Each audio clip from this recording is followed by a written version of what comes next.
I want to say at the outset, and I know there's some who've heard me say this before, that at both a gut level and a head level, I have to say my own personal reaction to what the hell we're doing in Afghanistan has been framed, and I don't think any of my colleagues in our 29-strong caucus would disagree with this, has been framed by that profound prophetic statement made by Barbara Lee, the American Congresswoman, who stood alone, and think of the guts that that would have taken, stood alone against the appropriation of funds to launch George Bush's so-called war on terror with these words: "In the attempt to defeat terrorism, let us not become the evil we deplore." Let's take the responsibility here in Canada for what we in the world have done under the banner of and in the name of fighting the war on terrorism.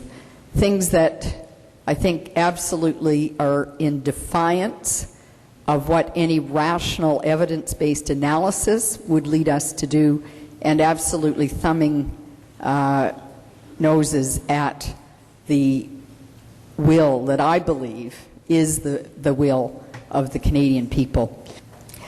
Ellen referred to the fact that the New Democratic Party and the Bloc were the only parties that stood unanimously against the most recent vote, which unbelievably, I don't think there's another country in the world that would have committed to what this government has now committed Canada to, and that is almost 3 years of a mission, so an extension of 2 years beyond a 9-month mission, much of which has yet to roll out, in Afghanistan, a search and kill aggressive combat mission in Kandahar with no evaluation, with no clarity about what is this mission, what is it supposed to actually achieve, and how would you know if it had been achieved, and mostly a lot of doublespeak about what we're actually doing there. The New Democratic Party unanimously voted against the motion that was put to Parliament. As a parliamentarian, what is your position on withdrawing from Afghanistan? Is it that we wait until March 2007 or 2009, or is it that you believe that it should be immediately? And if so, have you said that to Parliament?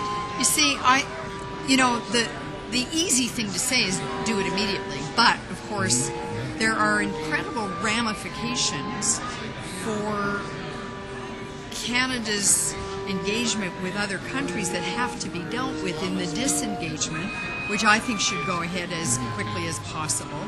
But it's a bit facile to say immediate withdrawal. Just to take issue with terms like to say that people who are calling for a clear withdrawal are having a knee-jerk reaction. I think what our enemy Stephen Harper wants us to do least is to articulate a clear position against the occupation of Afghanistan. So we need to take a clear position, and more labor organizations and other organizations across the country have had extensive discussions and debate and are starting to take those positions. It's not knee-jerk. It's been a very long process. We've been here for 5 days. The Labour Peace Forum called for an immediate withdrawal of troops from Afghanistan here at the World Peace Forum. The Canadian Labour Congress has endorsed a October 28th Day of Action calling for immediate withdrawal from Afghanistan. The Canadian Islamic Congress, the Vancouver District Labour Council, the Winnipeg District Labour Council have all made this call, and I only have a minute. But it's broad and it's building, and that is the debate needs to continue. Thank you. I know many of you have been following this issue very, very, very closely. And I know that there is a strong point of view held by many to say, Canada, just get the hell out of Afghanistan. I'm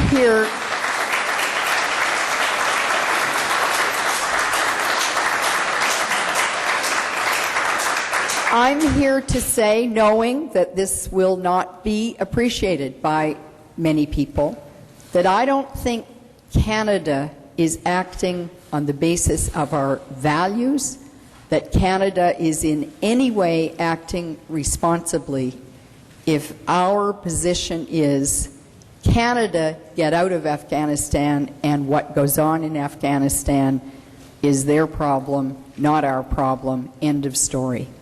But in addressing Canada's role in Afghanistan, we've really worked to focus attention on what we have called and what some of the speakers on the earlier panel called the militarization or the securitization of aid. In essence, we've argued that the security agenda of the U.S. and its allies in Afghanistan, and in that I include Canada, is skewing, number one, where aid is spent, both within Afghanistan and globally.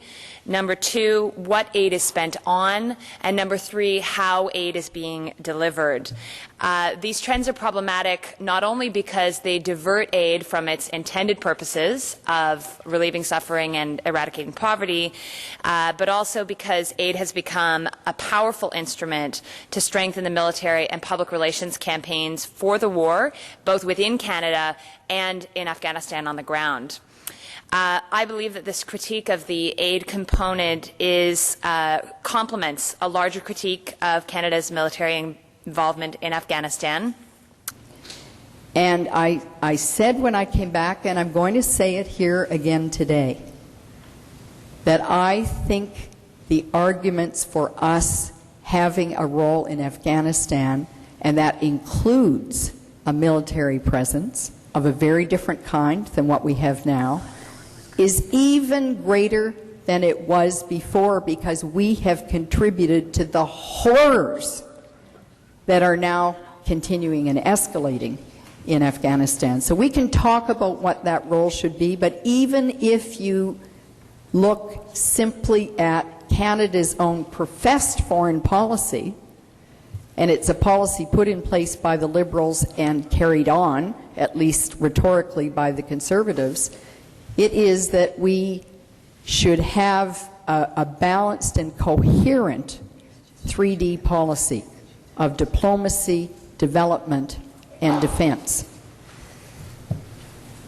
On the 3D development, which I heard at least one of the speakers speak positively about, military policy, defense, diplomacy, and development, humanitarian organizations have said that this is very, very dangerous to conflate humanitarian work and militarism, and this is just these are new covers. Diplomacy and humanitarian aid are being used as covers for colonial and imperial ambitions in Afghanistan, and Canada has to stop that. The NDP position to me right now is full of confusion. First of all, diplomacy, development, and defense is not a neutral position. If you're going to have humanitarian aid and peacemaking, you need to be seen as neutral and in no way associated with any deep integration with U.S. forces. In talking about global resources for poverty eradication and development, it's important to start with a reminder that resources globally are being put even more disproportionately than normal into military and armaments. On the first issue of where aid is being spent, major global shifts since 2001 in where aid is being spent. From 2000 to 2004, $10 billion of the $27 billion in new aid resources globally, so that's roughly a third of new aid resources globally, have been spent in Iraq and Afghanistan. Donors, including Canada, are explicit in their reasons for this, mentioning global security and national security obligations and priorities above poverty and need being principal considerations, which of course should be the deciding factors in allocating aid. And this also is 1/3 of Canadian increases, just Canadian increases from 2001 to 2003 have gone to Iraq and Afghanistan alone.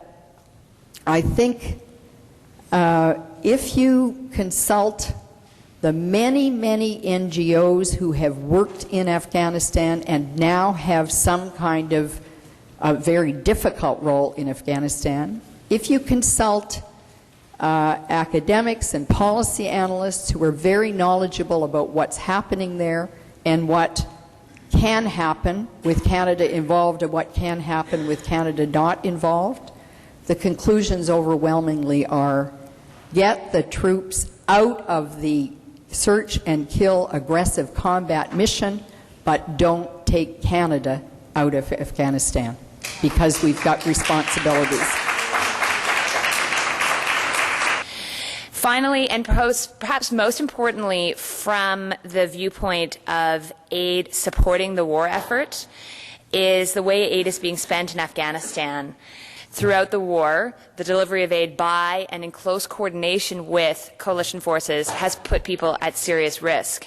The Provincial Reconstruction Teams, or PRTs, established throughout the country to support the central government, are units designed to combine aid efforts with military mission.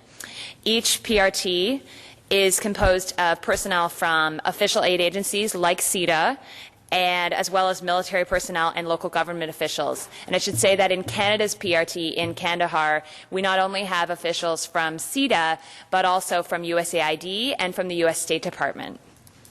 The major aid program operating out of Canada's PRT, which I just mentioned, which is the CEDA's Confidence in Government program, is publicly described as providing aid to communities that commit to cooperating with coalition forces to oust the Taliban.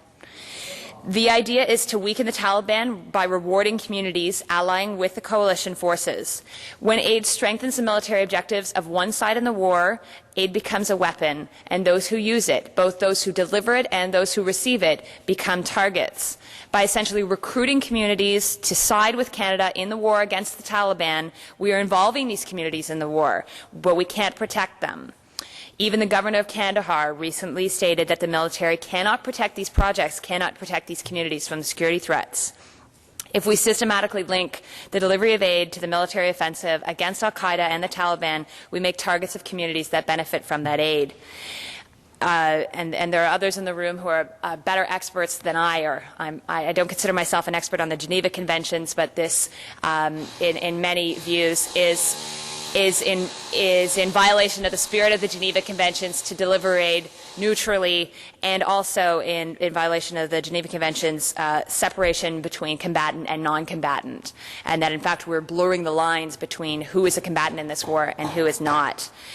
We've got to, we've got to get on with the orderly disengagement and the pressure to make that happen. Do I actually think when you've got the Liberals propping up the Conservatives on the vote, that's going to happen overnight? No, I don't. But regardless of what they decide, my question is to you individually, whether you believe that we should withdraw immediately. I think we need to withdraw in an orderly, responsible way as quickly as possible. And I think that we have to be realistic about what that involves. And that orderly means 6 months, a year, time? No, I'm not putting a time limit on it. I think we have to be realistic that to say they're going to withdraw overnight just isn't going to happen. But I think we need to be pushing for the earliest possible orderly withdrawal from that engagement. Not immediately. Yeah.